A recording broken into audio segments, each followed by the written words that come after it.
প্রিয় শিক্ষার্থীবৃন্দ, আমরা আজকের অনলাইনের পরবর্তী ক্লাসে যাচ্ছি। এই করুণাময় দুর্যোগপূর্ণ অবস্থায় যার উপর অর্পিত যার যার যে দায়িত্ব, সেই দায়িত্বগুলো আমাদের পালন করতে হবে। যারা ফ্রন্টলাইন যোদ্ধা তারা কাজ করছেন, হাসপাতালে পুলিশ বাহিনী রাস্তাঘাটে কাজ করছে, প্রশাসনের লোকজন কাজ করছে। আমাদের কাজ, যেহেতু আমরা স্কুল কলেজ যেতে পারছি না, শিক্ষার্থীদের ক্লাস নেওয়া যাচ্ছে না, তো শিক্ষার্থীদের তোমাদের পরীক্ষা কখন হবে সেটা বিষয়টি আমরা নিশ্চিত করে বলতে পারছি না। তবু আমাদের উপর অর্পিত দায়িত্ব আমাদের পালন করতে হবে। আমরা তোমাদের পড়াশোনার সহযোগিতা করার জন্য আমরা এই বিকল্প পদ্ধতিতে ক্লাসের আয়োজন করছি। তো গত ক্লাসে আমরা বাক্য পরিবর্তন বা বাক্যতত্ত্ব নিয়ে আলোচনা করেছিলাম। আজকে আমরা যাব শব্দের যোগ্যতা বিকাশ ও বাগধারা এবং আমরা আলোচনা করব বাচ্য নিয়ে। এই বিষয়গুলো উচ্চ মাধ্যমিক পর্যায়ের বাক্য শুদ্ধিকরণের জন্য একটি প্রয়োজনীয় বিষয়। তো উচ্চ মাধ্যমিকের বাক্য শুদ্ধিকরণ বুঝতে গেলে আমাদের বাক্যে কোন ধরনের ভুল হয় সেই বিষয়গুলো আমাদের জানতে হবে। সেই বিষয়টি জানার জন্যই আমরা আপাতত নবম দশম শ্রেণীর বাগধারা এবং বাচ্য নিয়ে আলোচনা করব। আমরা চলে যাচ্ছি আমাদের মূল বইয়ের আলোচনায়। আমরা নবম দশম শ্রেণীর বইয়ের 177 পৃষ্ঠায় দ্বিতীয় পরিচ্ছেদে আছে শব্দের যোগ্যতার বিকাশ ও বাগধারা। শব্দের যোগ্যতা বিকাশ অর্থাৎ শব্দের যে আবিধানিক অর্থ, এবং আমরা জানি যে ভাষা পরিবর্তনশীল, সুতরাং ভাষার শব্দেরও পরিবর্তন ঘটে। আর এই পরিবর্তন ঘটার যে বিভিন্ন প্রক্রিয়া, সেই প্রক্রিয়াগুলোই এখানে আলোচিত হয়েছে। শব্দের সৃষ্ট রীতি বা রীতিসিদ্ধ প্রয়োগ। রীতিসিদ্ধ, রীতি বা স্টাইল, আর সিদ্ধ রীতি মানে প্রচলিত রীতি। এই রীতির কারণে একটি শব্দের অনেক রকম অর্থ হয়ে যায়। যেমন ছেলেটির মাথা ভালো, এখানে মাথা বলতে দেহের অংশ বা হেড বোঝাচ্ছে না, এখানে মাথা বলতে বোঝাচ্ছে মেধা বা ব্রেন। তো এটি হচ্ছে রীতিসিদ্ধ প্রয়োগ।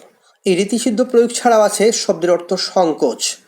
সংকোচ মানে সংকুচিত হয়ে যাওয়া, ছোট হয়ে যাওয়া।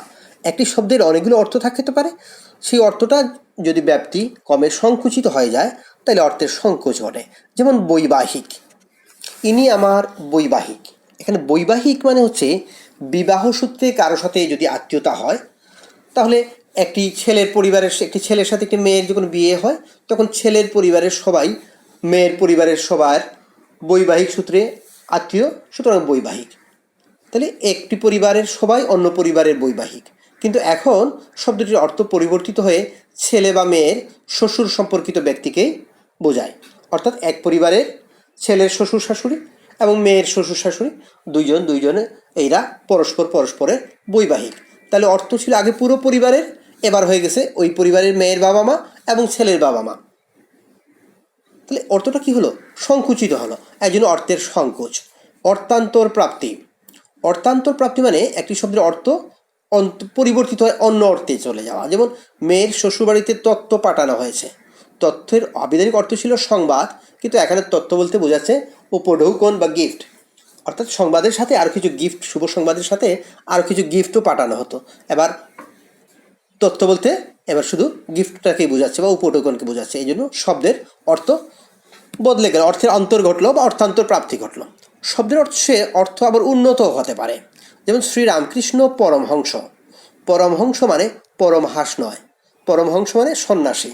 তাহলে হংস শব্দের অর্থ একটি পশুর শব্দের অর্থ থেকে বা একটি প্রাণীর অর্থ বদলে, পাখির অর্থ বদলে এটি হয়ে গেছে সন্ন্যাসী। তাহলে অর্থের উন্নতি হয়েছে, এই জন্য অর্থের উৎকর্ষ। আবার অনেক সময় অর্থের অপকর্ষ হতে পারে, অপকর্ষ বা অধোগতি। যেমন জ্যাঠামি করো না। এখানে ছোট্ট বাচ্চা যখন জ্যাঠার মতো কথা বলে তখন এটা হয়ে যাবে জ্যাঠামি। কিন্তু জ্যাঠা যদি তার ভাইপোকে বলেন যে মনোযোগ দিয়ে পড়াশোনা করো, তাহলে এটা উপদেশ। কিন্তু কারো যদি ছোট ভাই বোন এসে বলে এই আপু, এই দিদি, পরীক্ষার সামনে একটু মন দিয়ে পড়, তাহলে এটা হবে জ্যাঠামি। আবার ঠিক বিপরীতটাও হতে পারে, বড় কেউ যদি ছোট মানুষের মতো কথা বলে, তাহলে আমরা বলবো এত ছেলেমি মানায় না। এই ছেলেমি এটা হলো অপকর্ষণ। এই বিষয়গুলো থেকে আমরা দেখতে পেলাম যে প্রতিটি শব্দের বা বেশিরভাগ শব্দের ব্যবহার দুই রকম হতে পারে। একটা হচ্ছে বাচ্যার্থ, আরেকটা হচ্ছে লক্ষ্যার্থ। বাচ্যার্থ মানে হচ্ছে বইয়ের অর্থ, মানে অভিধানের অর্থ। একটি শব্দের অর্থ অভিধানে যে শব্দটি দেয়া থাকে সেটা হচ্ছে বাচ্যার্থ বা বইয়ের অর্থ বা লক্ষ্যার্থ। কিন্তু অভিধানের অর্থে সবসময় শব্দটি ব্যবহৃত হয় না। শব্দটি আমরা বিভিন্ন সময় বিভিন্ন অর্থে ব্যবহার করি। সাধারণত কবিতায় এই বিষয়টি বেশি হয়। কবিতায় যখন একটি বাক্য বলা হয় বা একটি শব্দ ব্যবহৃত হয়, তখন শব্দটি আর এই অর্থে ব্যবহৃত হয় না।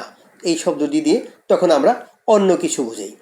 এই যে একটি শব্দের আমরা অন্য কিছু বোঝাচ্ছি, সেটি হচ্ছে লক্ষ্যার্থ। যেমন খাঁচার ভেতর অচিন পাখি কেমনে আসে যায়। এখানে পাখি বলতে যে আকাশে উড়ে বেড়ায় খেচর বা পাখা আছে, এই পাখিকে আমরা বুঝছি না, যে অন্য কিছু বুঝছি, সে বিষয়টি পাখি শব্দের লক্ষ্যার্থ। এর পরের বিষয় হচ্ছে বাগধারা বা বাকরীতি। বাক্যে কিছু শব্দ পরস্পর ব্যবহৃত হলে শব্দের অর্থ পরিবর্তিত হয়ে যায়। এই যে পরিবর্তন, এই পরিবর্তনই হচ্ছে বাগধারা, মানে বাক্যের যে ধারাবাহিক ব্যবহার, এই ব্যবহারের কারণে শব্দের অর্থ যে বদলে যায়। যেমন মুখ রক্ষা, মুখ শব্দের একটি অর্থ, কিন্তু মুখ রক্ষা বলে আরেকটি অর্থ। মুখ করা আরেকটি অর্থ, মুখ ছোটা আরেকটি অর্থ, মুখ ধরা আবার আরেকটি অর্থ হয়ে যাচ্ছে, কিন্তু মুখ তোলা হয়ে যাচ্ছে আরেকটি অর্থ। অর্থাৎ মুখের সাথে এক একটি শব্দ যোগ করার সাথে সাথে শব্দের অর্থ যে বদলে যাচ্ছে। বাক্যের বাগধারা বা বাক্যের ধারার পরিবর্তনের কারণে বা বাকরীতির কারণে শব্দের যে বিভিন্ন অর্থ তৈরি হয়, সেটিকেই বলা হচ্ছে বাগধারা। এই বাগধারা বা বিশেষ শব্দের প্রয়োগ ভেদে অর্থের যে পার্থক্য, এখানে কিছু শব্দ দেওয়া আছে।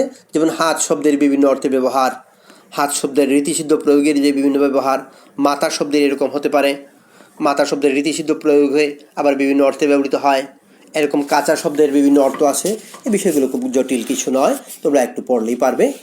এবং এই শব্দগুলোকে বাক্য গঠনেও আমরা দেখব। করা ক্রিয়াপদ আবার বিভিন্ন অর্থে ব্যবহৃত হয়। মনে করা একটা, হ্যাঁ, নাম করা আরেকটা অর্থ, কেমন, তারপর টাকা করা, হ্যাঁ, চাকরি করা, জু করে ওঠা, এই যে বিভিন্নভাবে। আবার ধরা শব্দের রীতিসিদ্ধ বিভিন্ন প্রয়োগের ব্যবহার তোমাদের বইয়ে দেওয়া আছে, এগুলো তোমরা নিজেরা একটু করে দেখলেই পারবে। এই বিষয়টি তেমন বোঝানোর কিছু নয়। তারপর হচ্ছে বাগধারার যে ব্যবহার।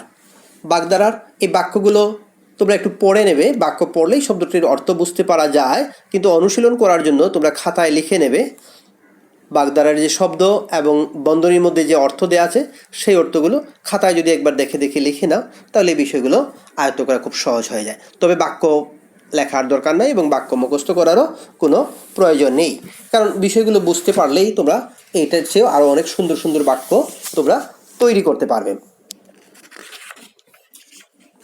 এরপরের পৃষ্ঠায়ও একই বিষয়, এই শব্দগুলো এবং এই অনেকগুলো বাগধারার পেছনে আবার অনেক মজার মজার গল্পও আছে।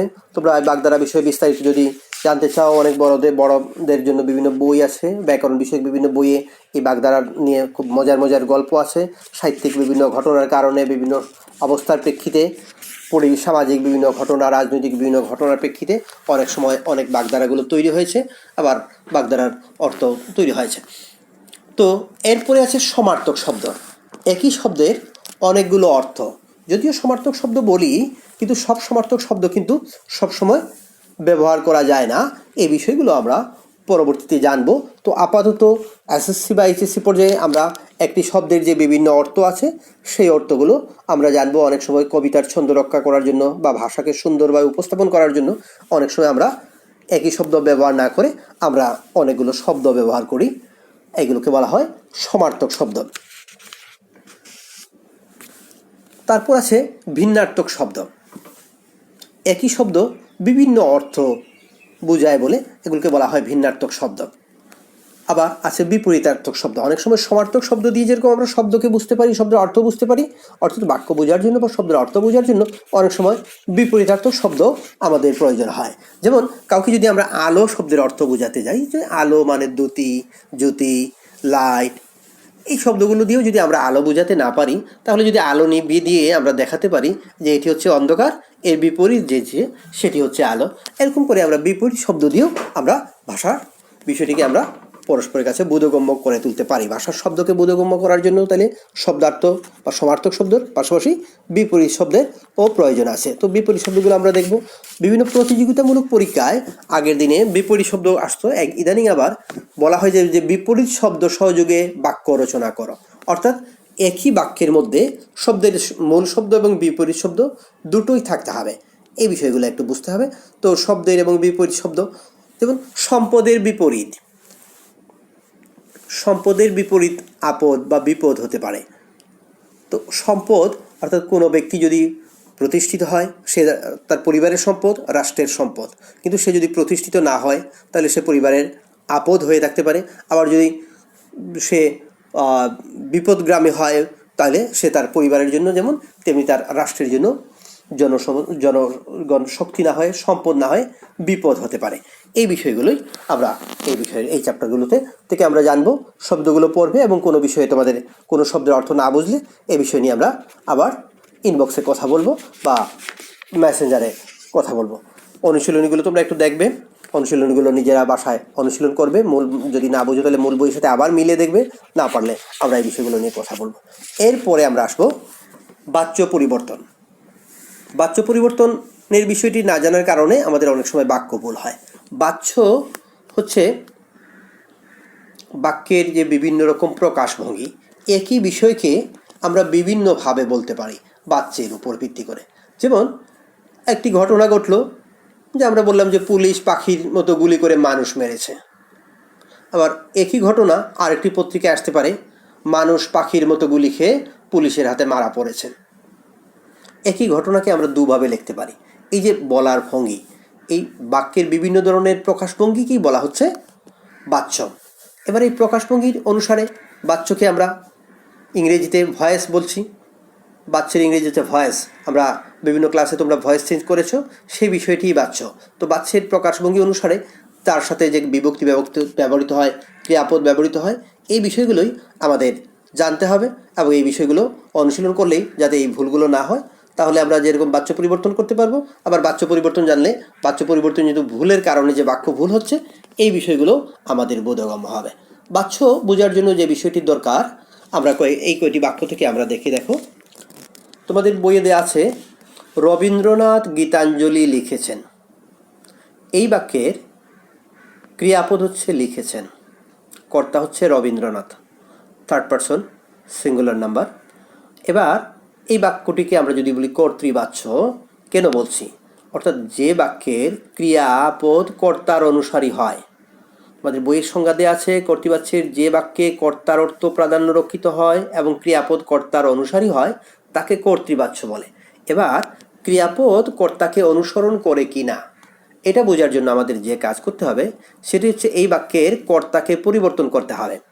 কর্তা হচ্ছে রবীন্দ্রনাথ, তাহলে রবীন্দ্রনাথ গীতাঞ্জলি লিখেছেন, এটা হলো থার্ড পারসন। এবার সেকেন্ড পারসন লিখি, তুমি গীতাঞ্জলি লিখেছ। ফার্স্ট পারসন আনি, আমি গীতাঞ্জলি লিখেছি। তাহলে বদলে যাচ্ছে, অর্থাৎ কর্তা বদলালে ক্রিয়াপদ বদলাচ্ছে, এই জন্য এটি কর্তৃবাচ্য। পরের বাক্যে দেখো, রবীন্দ্রনাথ কর্তৃক গীতাঞ্জলি লিখিত হয়েছে।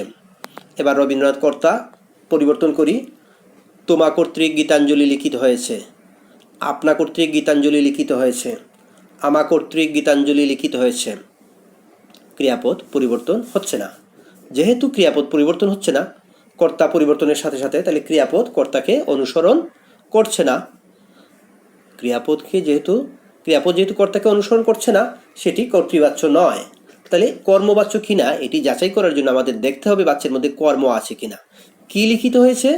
গীতাঞ্জলি, কর্ম আছে, সুতরাং এটি কর্মবাচ্য বা পেসিভ ভয়েস। কর্তৃবাচ্য মানে অ্যাক্টিভ ভয়েস। ইংরেজিতে ভয়েস দুই রকম, কিন্তু বাংলা ভাষায় আরেকটি ভয়েস আছে, সেটা হচ্ছে ভাববাচ্য। ভাববাচ্যে যে বাক্যে ক্রিয়াপদ কর্তাকে অনুসরণ করে না, আবার কর্মও নেই। তাহলে কর্তাকে অনুসরণ করছে না, কর্তার প্রদান নেই, আবার কর্মও নেই, তখন কি? ভাব মানে ক্রিয়া, ভার্বাল নাউন যেটাকে আমরা বলি, সেই ভার্বাল নাউনের বা ভাববাচক বিশেষ্য।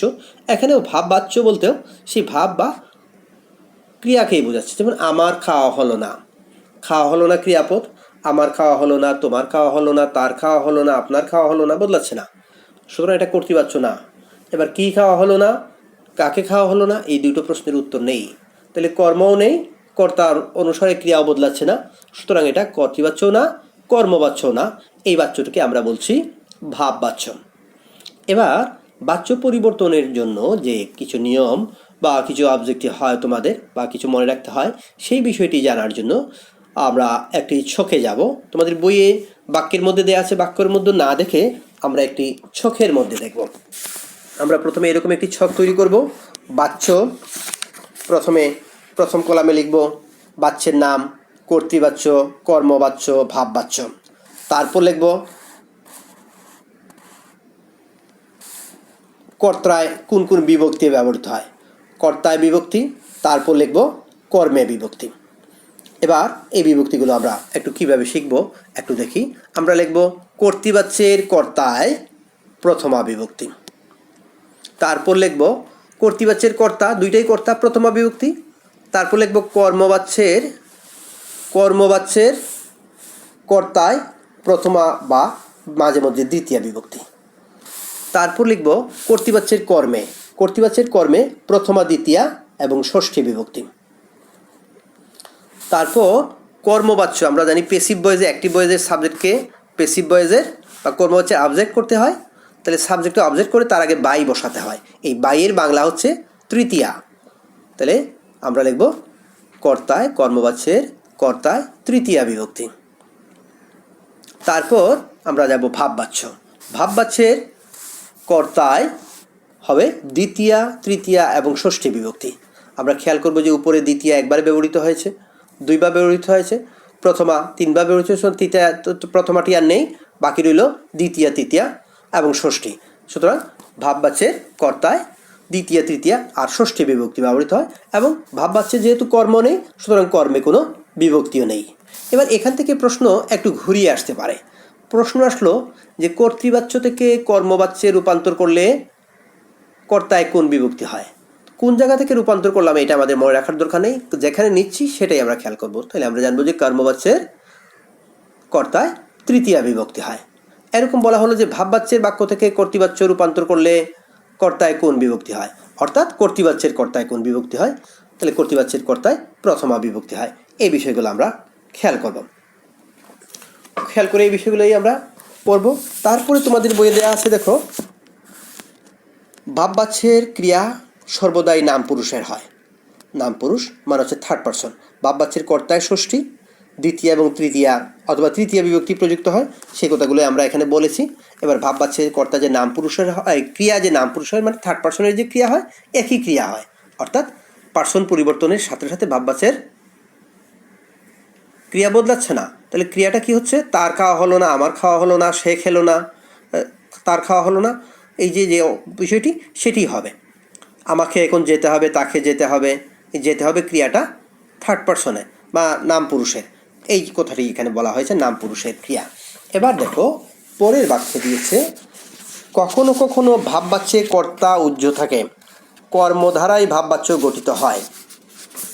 এখানে বলেছে কর্ম, অথচ আমরা আগে বলেছি বাক্যে কর্ম থাকে না। তাহলে এখন আমরা উদাহরণগুলো একটু যাচাই করে দেখি। দেখো এ পথে চলা যায় না, ক্রিয়াপদ। কি চলা যায় না, কে চলা যায় না, নাই। কি চলা যায় না, নাই। কাকে চলা যায় না, নাই। কি দিয়ে চলা যায় না, এ পথে। সুতরাং এ পথে হচ্ছে এখানে করণ কারক, এই বাক্যে কর্ম নেই। এবার ট্রেনে ওঠা যাক ক্রিয়াপদ, কোথায় ওঠা যাক, ট্রেনে, অধিকরণ কারক। কখন ওঠা যাক, এবার, এটা অধিকরণ কারক। সুতরাং এই বাক্যেও কর্ম নেই। কোথা থেকে আসা হচ্ছে ক্রিয়াপদ, কোথা থেকে অপাদান কারক। সুতরাং এই বাক্যেও কর্ম নেই। অর্থাৎ এখানে যে কর্মধারায় ভাববাচ্য গঠিত হয় এই বাক্যটি ভুল আছে, হবে ক্রিয়াধারায় ভাববাচ্য গঠিত হয়। একটু ঠিক করে নাও, ক্রিয়াধারায় ভাববাচ্য গঠিত হয়। আমাদের দুর্ভাগ্য যে আমাদের বইয়ে এখনও দীর্ঘদিন থেকে প্রচলিত একটি বই, প্রতি বছর বইটি সংস্করণ হচ্ছে অথচ সংশোধন হচ্ছে না। তারপর মূল ক্রিয়ার সাথে সহযোগী ক্রিয়া যুক্ত হয়েও ভাববাচ্য ক্রিয়া গঠিত হয়। যেমন এ ব্যাপারে আমাকে দায়ী করা চলে না, তাকে দায়ী করা চলে না। এই যে দুটো ক্রিয়া দায়ী করার চলে না, এই জন্য এটিকে বলা হচ্ছে দুটো ক্রিয়া সংযুক্ত হয়ে ভাববাচ্যের ক্রিয়া গঠন করে। তারপর বাক্য পরিবর্তনের যে বিষয়গুলো, এগুলো তোমরা সহজভাবে পড়লেই পারবে, এখানে জটিল কিছু নয়। তৎসম মিশ্র ক্রিয়াটি কোনো হচ্ছে যৌগিক ক্রিয়া। তৎসম মিশ্র ক্রিয়া এবং যৌগিক ক্রিয়া আমরা ক্রিয়াপদের আলোচনায় আমরা দেখেছি। তোমাদের সমস্যা হলে আবার ক্রিয়াপদের চ্যাপ্টারটা দেখো বা ক্রিয়াপদের উপর যে ক্লাসটি আছে সেটি আমরা দেখতে পারি। তারপর আরও কিছু আছে, বাচ্য 3 প্রকার হলেও বাংলা ভাষায় আরেকটি বাচ্য আছে কর্ম কর্তৃবাচ্য। কর্ম কর্তৃবাচ্য হচ্ছে যে বাক্যের কর্মটাই কর্তার মতো মনে হয়, অর্থাৎ বিষয়টি আসলে কর্ম কিন্তু কর্তার মতো মনে হয়। যেমন কাজটা ভালো দেখায় না, তাহলে কি ভালো দেখায় না? কাজটা। কার কাছে দেখায় না? নেই। তাহলে কি ভালো দেখায় না? কাজটা। কে ভালো দেখায় না? মনে হচ্ছে কাজ। এই জন্যটা কর্তা হতে পারে, কর্ম হতে পারে। বাঁশি বাজে এই মধুর লগনে, বাঁশিটা এমনিতে বাজে না, বাঁশি কেউ বাজায়। তাহলে কি বাজে? বাঁশি বাজে, কর্ম। কে বাজে? নেই। এই জন্য এটিকে কর্ম। সুতি কাপড় অনেক দিন টেকে। কি টেকে? সুতি কাপড়। কে টেকে? তাও সুতি কাপড়। দুটোই যেন একই হচ্ছে। আসলে সুতি কাপড়কে আমরা যদি টেকাই তাহলে অনেক দিন টেকানো যায়, তাইলে। কিন্তু এখানে কর্তা উজ্জ্ব থাকলেও কর্মটা কর্তার মতো কাজ করছে বলছে এই ধরনের কিছু বাক্যকে বলা হচ্ছে কর্ম কর্তৃবাচ্য। এই বিষয়গুলোই আমরা একটু মনোযোগ দিয়ে দেখব এবং এটার অনুশীলনীগুলো করব। পরের ক্লাসে আমরা বাকি অংশটা আমরা শেষ করব। সবাইকে ধন্যবাদ জানিয়ে আজকের ক্লাস এখানে শেষ করছি। ভালো থেকো, সুস্থ থেকো, নিরাপদে থেকো সবাই।